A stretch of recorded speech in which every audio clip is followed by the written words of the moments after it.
flood warning for the following county: Riverside, California. The National Weather Service in San Diego has issued a flash flood warning for Riverside County in Southern California until 7:30 p.m. PDT. At 4:23 p.m. PDT, Doppler radar indicated thunderstorms producing heavy rain across the warned area. The expected rainfall rate is 1 to 2 inches in 1 hour. Additional rainfall amounts of 1 to 2 inches are possible in the warned area.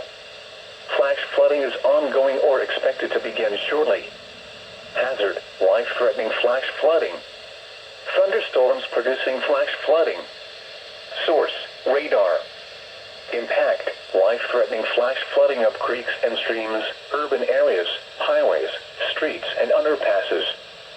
Some locations that will experience flash flooding include Southeastern Palm Springs, Eastern Anza, Palm Desert, Highway 74 between Anza and Palm Desert, Highway 74 between Mountain Center and Anza and Santa Rosa Mountain,